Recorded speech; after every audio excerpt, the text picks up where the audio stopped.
Hello students, today I am teaching you first slide chapter number 6, the 100 dresses part 2. It was written by L. Salt Easton.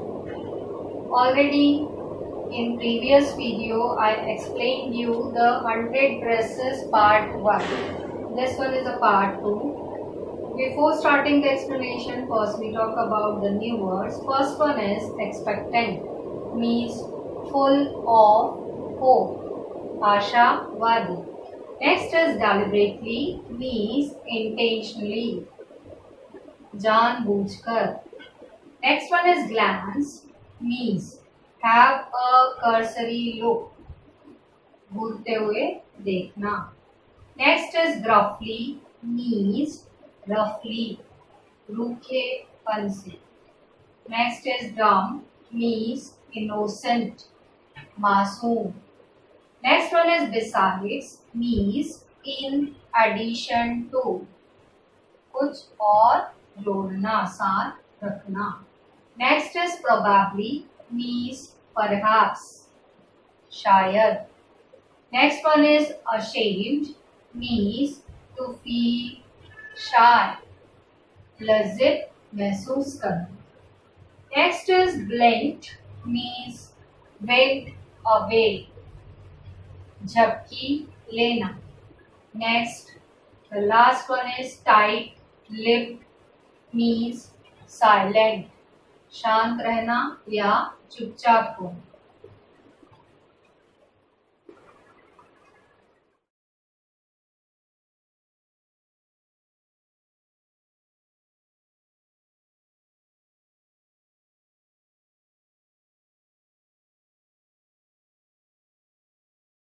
Theme of the story, the 100 dresses, part 2. It becomes rather difficult for a poor immigrant like Wanda Petronsky to adjust herself in an environment which is not very conducive to her. ये Wanda पेट्रॉन्स्की जैसे लोगों के लिए बहुत ही मुश्किल हो जाता है कि वह ऐसे एनवायरनमेंट में एडजस्ट करें जो कि उनके अनुरूप नहीं है. However, Wanda rises above all these petty considerations. जबकि वांडा इन सभी दयनीय स्थितियों से सबसे ऊपर थी. उसने कभी भी ऐसा शो नहीं किया कि उसे इस चीज़ की आवश्यकता है और उसे ये चीज़ चाहिए ही. She still loves her previous school and her classmates. उसके साथ वहाँ पर उसका मजाक उड़ाया जाता था. उसके बावजूद वो अपने पुराने स्कूल और उनके क्लासमेट को बहुत ज़्यादा पसंद करती थी, उनसे प्यार करती थी. She has no ill feelings towards Peggy, who used to tease her by putting embarrassing questions regarding her dresses. वो अपनी पुरानी क्लासमेट पैगी से भी बहुत ज़्यादा से पसंद करती थी, जबकि वह उसको हमेशा टीज करती थी उसके सामने यह क्वेश्चन पूछ के कि उसकी 100 ड्रेसेस कैसी. She allows Peggy to have the drawing of the green dress and Maddie the blue one. उसने अपनी 100 ड्रेसेस की ड्राइंग में से पैगी को ग्रीन ड्रेस वाली ड्राइंग रखने के लिए दी और मैडी को ब्लू कलर के ड्रेस वाली ड्राइंग रखने के लिए दी. However, the damage has been done. But ये जो उनके साथ जो व्यवहार हुआ, जो उनका नुकसान हुआ, वो in his letter to Miss Mashton, उसके लेटर जो कि उसने उसकी टीचर मिस मैशन को लिखा था, उससे पूरी तरीके से क्लियर होता है. Wanda's father clearly mentioned how he is forced to move out of the place and get his children admitted to a new school. Wanda के फादर ने जो मिस मैशन को लेटर लिखा था उसमें उन्होंने ये क्लियरली मेंशन किया कि किस प्रकार से उन्हें पूरी तरीके से प्रेशराइज किया गया कि उन्हें इस जगह को छोड़कर इस जगह ये प्लेस छोड़ देनी चाहिए, और वहाँ से छोड़ने के बाद किस प्रकार से उन्हें परेशानी आई उनके बच्चों को नए स्कूल में फिर से एडमिशन दिलाने. The message is very clear. इसके द्वारा यह चैप्टर जो 100 ड्रेसेस है उसके थ्रू यह मैसेज दिया जा रहा है जो बिल्कुल स्पष्ट है। Any kind of discrimination does torture those who suffer it silent. किसी भी प्रकार का अगर भेदभाव किया जाता है किसी के साथ भी तो वह उसके कारण बहुत ज्यादा परेशान होता है और वह व्यक्ति बहुत ज्यादा परेशान होता है जो चुपचाप रहकर उस जो डिस्क्रिमिनेशन भेदभाव की भावना को सहन करता है, वह टॉर्चर को सहता है, वह बहुत ज्यादा सफर करता है, उसे जीवन में बहुत परेशानियां उठानी पड़ती हैं। Short summary to the chapter. A letter from Wanda's father. Wanda के फादर की तरफ से लेटर, पत्र। Miss Mason received a note from the principal's office. Miss Mason को प्रिंसिपल के ऑफिस से एक नोट मिला था। She read it several times. उन्होंने उसे बार बार पढ़ा। She studied it thoughtfully. और उन्होंने उस नोट को बहुत ज़्यादा गंभीरता से लिया। Then she read the letter to the class. फिर उन्होंने उस लेटर को पूरी क्लास के सामने पढ़ा। Wanda's father clearly made it clear that both his children, Wanda and Jack, would not come to their previous school anymore. Wanda के father ने उस लेटर में क्लियरली यह लिखा था कि उनके दोनों ही बच्चे वांडा और जैक अब उनके पुराने स्कूल में कभी नहीं आएंगे लौटकर। They would not be insulted for having their funny names anymore in the new big city as they faced it in their previous school. और उन्होंने ये बात भी लिखी कि जिस प्रकार से उनके नामों का फनी नेम्स, उनके नामों का मजाक उनके पुराने स्कूल में उड़ाया जाता था, उस प्रकार से वह अब नई बिग सिटी में उनको वो प्रॉब्लम नहीं फेस करनी पड़ेगी, उन्हें वह अपमान नहीं सहना पड़ेगा। Deep silence in the class. यह बात सुनने के बाद पूरी क्लास खामोश हो गई। The letter had an immediate effect. Letter का इमीडिएट प्रभाव पड़ा। A deep silence prevailed in the room. पूरे रूम में पूरी तरीके से खामोशी छा गई थी। Miss Mason spoke in a low voice. तभी मिस मैशन ने लो वॉइस में कहा, She wished that none of the boys and girls in room 13 would purposely and deliberately hurt anybody for having a long and unfamiliar name. उन्होंने यह भी इच्छा बताई कि रूम नंबर 13 में कोई भी जानबूझकर या किसी उद्देश्य से किसी भी व्यक्ति की भावनाओं को हर्ट नहीं करेगा जिसका लंबा या कुछ अनफेमिलियर अनोखा नाम हो। What was said in thoughtfulness. जो भी उन बच्चों के द्वारा कहा गया वह एक बहुत ही बड़ी बेवकूफ़ी थी जिसे बिना सोचे समझे उन्होंने उसका मजाक उड़ाया। It was a very unfortunate and sad thing that Wanda had to face such a situation.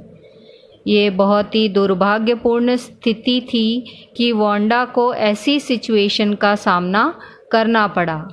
Teacher बच्चों को ये एहसास दिलाना चाहती थी कि उनके द्वारा बहुत ही गलत किया गया। Maddie had sick feelings. Maddie को बहुत ज़्यादा बुरा लगा। Maddie was highly disturb. इस बात से मैडी बहुत ज़्यादा डिस्टर्ब्ड हो गई। She could not put her mind on her lessons. उस दिन वह अपने लेसन पर अपना माइंड, अपना ध्यान भी नहीं लगा पा रही थी। She had a very sick feeling in the bottom of her stomach. उसे अंदर से ही बहुत ज़्यादा गलत का अनुभव हो रहा था। वह बहुत ही ज़्यादा उसके लिए सैड फील कर रही थी। She cursed herself for remaining silent when Peggy teased Wanda Petronsky. उसे खुद पर बहुत ज़्यादा गुस्सा आ रहा था। वो अपने आप को कोस रही थी कि पैगी के द्वारा जब वांडा पेट्रॉन्स्की को छेड़ा जाता था तो वह चुप रहती थी। She only stood by silently and said nothing. वो सिर्फ चुपचाप वहीं खड़ी रहती थी और कुछ भी नहीं कहती थी। It was bad as what they had done with Peggy. ये बहुत ही गलत था जो उनके द्वारा यह बर्ताव किया गया और वह यह भी बताना चाहती थी कि उसने बहुत ही ज़्यादा ख़राब किया पैगी के द्वारा वांडा के साथ। She was nothing less than a coward. वो सिर्फ एक कायर थी और उसके अतिरिक्त कुछ भी नहीं। She put herself in Wanda's shoes. उसने अपने आप को स्वयं को वांडा की जगह रखकर भी देखा। She decided to find Wanda.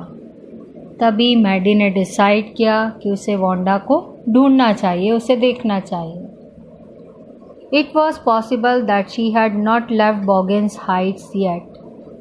उसने यह भी सोचा कि हो सकता है कि अभी उसने बॉगिन्स हाइट नहीं छोड़ा हो, वो अभी भी वहीं पर रहती हो। Peggy had also the same idea. Peggy को भी यही आइडिया आया कि उसे वांडा से जाकर मिलना चाहिए। Both the girls plans to visit Wanda's house at Boggins height. दोनों ही लड़कियों ने डिसाइड किया कि वो वांडा से उसके घर जाके बॉगिन्स हाइट में जाकर मिलेंगे। दोनों ये प्लान किया। पैगी एंड मैडी विजिटेड वांडा's हाउस। पैगी और मैडी दोनों ने डिसाइड किया कि वो वांडा के घर जाएंगे। The two girls set out for Boggins heights, the place where Wanda Petronski used to live. दोनों ही लड़कियां बॉगिन्स हाइट, जहाँ वांडा पेट्रॉन्स्की रहती थी, के लिए चल पड़ी। Peggy felt that she never called Wanda foreigner and made fun of her name. Peggy ने सोचा कि अब वो कभी भी वांडा को फॉरेनर नहीं बुलाएगी और न ही उसके नाम का कभी मजाक उड़ाएगी। She thought that Wanda was too dumb. उसने सोचा कि वांडा बहुत ज़रूरत से ज़्यादा ही नासमझ थी। She praised her drawing skills.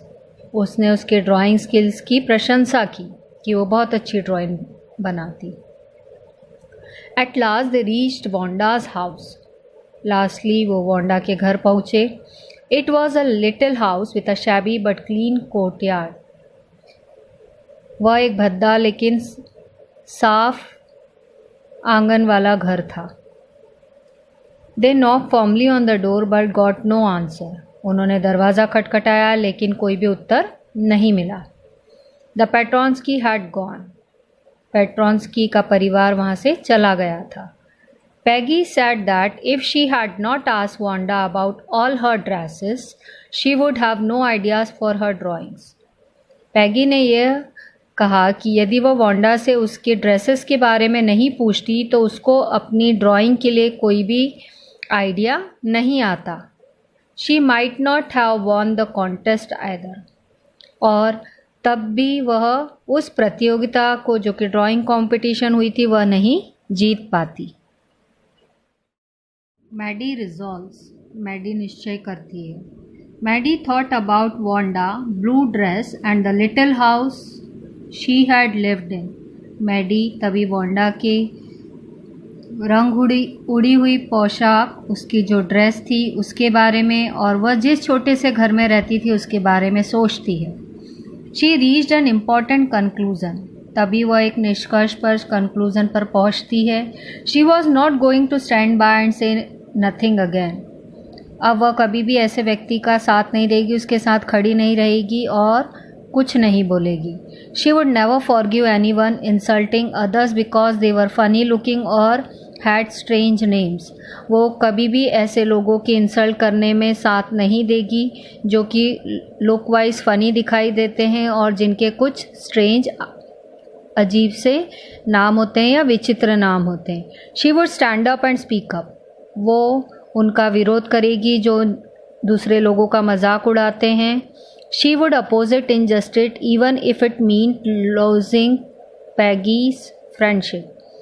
वह उसका भी विरोध करेगी, अगर पैगी भी ऐसा कुछ करती है तो वह उसका भी विरोध करेगी, उसको भी अपोज करेगी। भले ही पैगी की फ्रेंडशिप ही क्यों ना उसे खोनी पड़े, लेकिन वो इसका विरोध ज़रूर करेगी। Peggy and Maddie write a letter to Wanda. Peggy और मैडी दोनों ने ही वांडा को लेटर लिखा।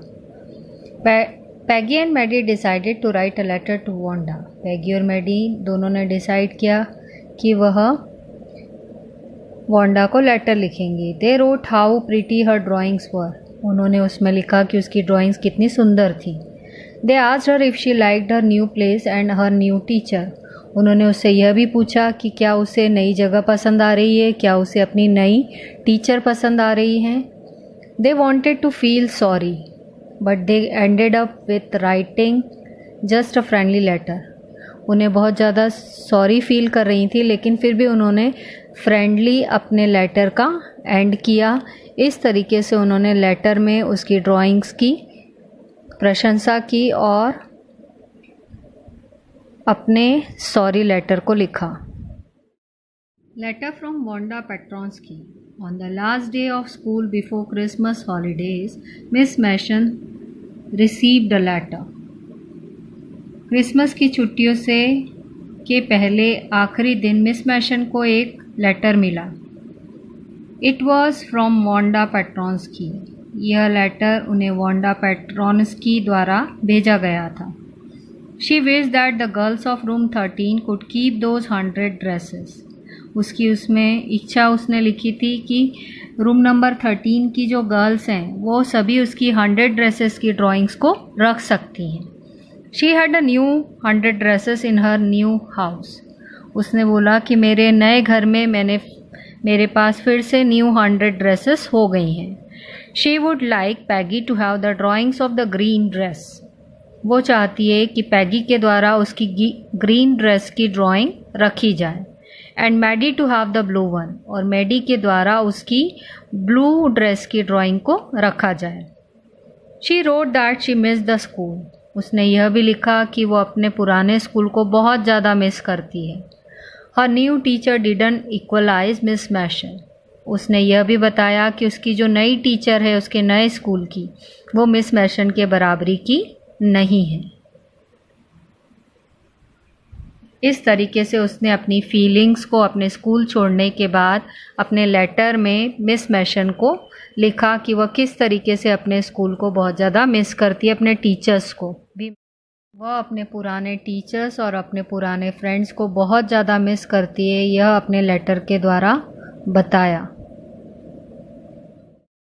Wanda like Peggy and Maddie. Wanda Peggy और मैडी दोनों को पसंद करती थी।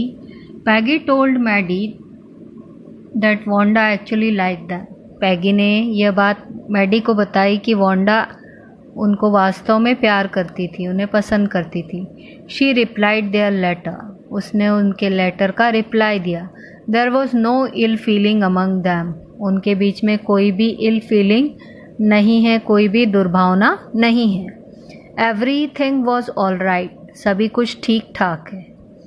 Maddie felt sad that they would never see the little Polish girl again. Maddie को ये बहुत दुख हो रहा था यह बात सोचकर कि वह उस लिटिल गर्ल को फिर कभी नहीं देख पाएंगी। She went home. वह अपने घर गई। She pinned the drawing on the wall paper. उसने वह ड्राइंग जो कि वांडा के द्वारा उसे गिफ्ट की गई थी उसे वॉलपेपर पर पिन अप कर दिया।